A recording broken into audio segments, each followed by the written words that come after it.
we are honored because the one, the only Rita Ora joins us right here in the studio.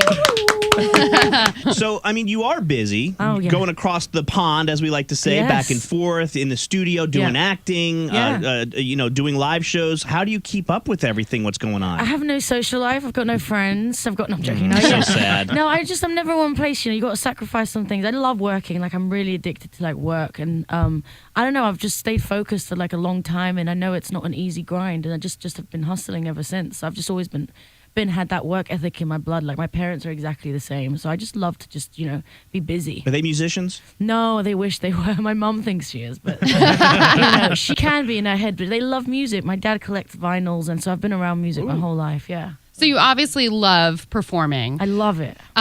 You've also done some acting too. We've just seen you in all of the 50 Shades of Grey movies. Yes. What do you like? Is there one that you prefer over the other? You know what? I always have been in my head a singer. I've always wanted to be a musician and do music, and it's actually what's kept me alive. But all these opportunities with films have really opened my eyes to kind of experimenting and just really reaching out to different audiences, and it's so powerful to be able to do films. So if I'm able to do that too, I'd love to do it both. I love them separately, but it's like going out with your husband and then cheating on him with your boyfriend. I got that. Whoa. I'm putting that on a bumper sticker. Yeah. So no need to watch Game of Thrones. We'll just get you acting in it. Well, Ed Sheeran made an appearance. Yeah. I know, that was fun. I saw that for 5 seconds. That's your best friend, right? He's your BFF? He wrote my song, Your Song, with me. Oh, really? Yeah, he was the writer on that.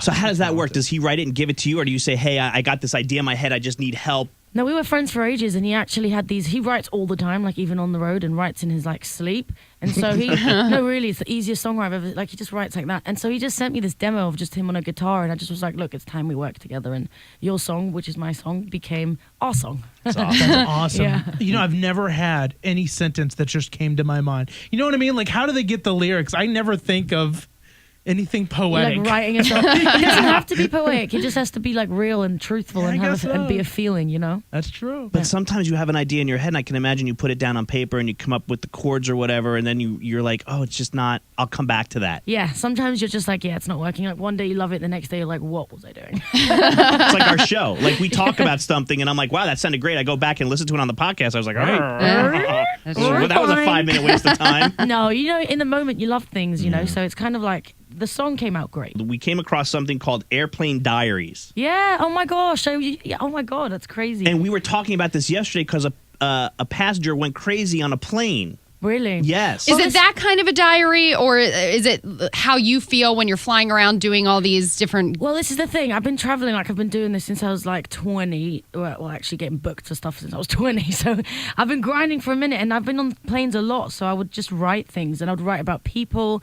I'd even write about I don't know, celebrities that I might have seen on the planes and things like that. And I started to make it less sentimental because I thought nobody's really going to want to care about my feelings really that much. So maybe I'll start talking about what's happening actually on the plane. So I talk about everything from the air hostesses to people getting wasted, to people kissing, to some guy snoring next to me, to a kid kicking my chair, everything. That's so cool. I'm on the most boring flights. I never had anything interesting happen to me. One time the flight attendant gave me an extra cookie. The little, you know what I mean? The cookies. Is it the cookies I just made? Oh, they're delicious. That's the best thing that's ever happened to me on a flight. It's not a bad thing, though. No, not at all. You're getting your seat kicked. Yeah, but not everything happens. Sometimes I write songs on there. It's nice. You know what? It's really nice because you meet, random people on planes. You just never know what to expect. I mean, it's strangers in one little area. Do you have a crazy airplane story? What's the craziest thing that's ever happened to you? I have a few, to be honest. I remember one time I went on a plane and I kind of, it was the first time I was in business class or something,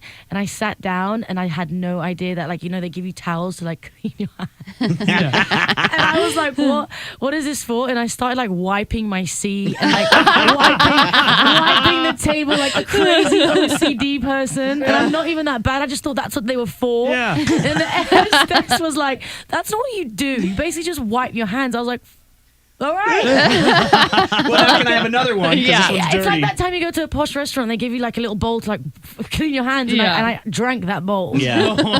So do you ever because sometimes we're in radio and whenever you tell someone who's not in the business with us that you're in radio, you know, their questions are like, you know, who are the cool people you meet?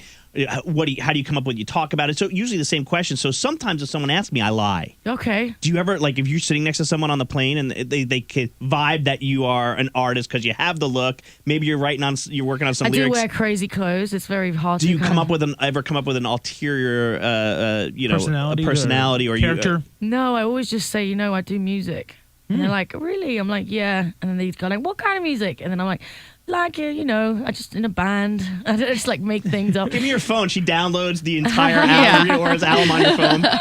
Because you're in the sales business, so it only helps you to say who you are and what you're doing. But what's cool is that like I ventured out, like I do clothes stuff and stuff too, like I design clothes and things like that. So some people actually like know me for that too. So it was really interesting to kind of like see what people know me as. And I did TV shows like Boy Band and things like that. Right. So it's really funny, and America's Next Top Model. So like people come at me from different angles, which is why I love doing like all types of entertainment. That's why she can't watch Game of Thrones. You hear that schedule? Yeah, I know. I know how to. And I got like a lot of like the older audience from the 50 Shades movie, so that was really cool. Like I would get like 60-year-old women being like, "Oh my god!" Did you read? Sorry, Roy. Did you read the 50 Shades script? And like, what was your first impression of that? Like, I have to do it, or like, whoa, this is. Well, I read the books. I mean, I was a fan of the books before I knew the film was even going on. So I kind of like knew what was going down. And my character wasn't really the scene of being really kind of over sexual. I was the little sister, so I didn't have to do anything crazy. But Dakota, who was in the movie, she's such a soldier. She really did a great job. Rita Ora in the studio with the MRL show. We're going to let her get out of here. I'm sure she's got to catch a flight. Exactly. The new single "Girls" is out. Love that. Oh my god, yeah, thank you for playing it. That's my new single, Girls. Yeah, love it. It's about like what we said yesterday, a girls' night out. It's about where I was last night, and it was really just about having fun, and it's all about being proud and confident, and it's the perfect month to put it out. And happy Gay Pride Month, everybody. And yeah, so important. Thank you. Bebe Rexha, Charli XCX, Cardi B. Did you know Cardi was married at the time? Oh no, I didn't. No. Look at me. Are you lying? Bible. No, I swear I didn't know. Okay. Honestly.